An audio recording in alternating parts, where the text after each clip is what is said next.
certainement vous aider. Parmi les conseils, l'auteur dit: il ne faut surtout pas avoir peur de vous-même. Quand vous avez peur de vous-même, vous devenez égoïste. Vous désirez construire un monde tout à vous, où vous tenez tout sous contrôle. L'auteur va encore plus loin.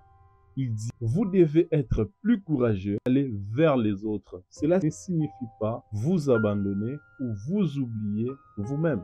Et vous ne devez pas non plus croire que vous ouvrir aux autres signifie imposer vos idées ou votre mode de pensée. Vous devez au contraire découvrir ce que vous pouvez, faire l'expérience, vous ouvrir aux autres, au monde. Voici donc les points importants développés dans cet ouvrage qui vont vous aider à vous découvrir. Il s'agit de la bonté, la juste distance, la découverte du cœur, la dignité de vivre, la discipline, l'ami du cœur. Parlant de la bonté évoquée par l'auteur, il pense on ne peut parler d'amitié sans parler de bonté. La bonté, c'est apprécier les petites choses. Quand nous reconnaissons une couleur qui nous plaît particulièrement, quand nous apprécions un son harmonieux, quand nous caressons quelque chose ou quelqu'un, quand nous respirons bien un air frais.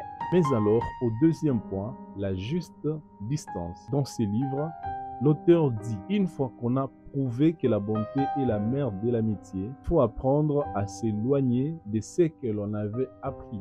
La bonté n'est pas faiblesse, n'est pas passivité, n'est pas soumission. C'est quoi donc la dignité de vivre qui est le troisième point développé dans cet ouvrage? La dignité de vivre, l'auteur ici l'évoque comme étant la douceur et la tendresse, pas celles que nous expérimentons souvent dans notre société.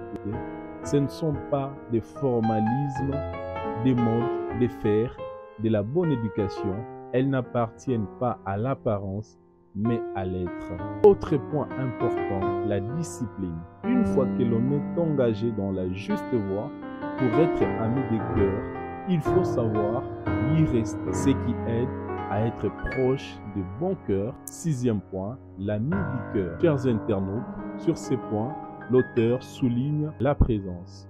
L'ami du cœur n'est pas étouffant pour l'autre. L'ami du cœur n'empêche pas, n'enchaîne pas, mais il libère. Nous devons être présents, mais pas envahir l'autre, parce que nous savons que chacun de nous est unique et irréproductible. Plus nous aimons, plus nous comprenons.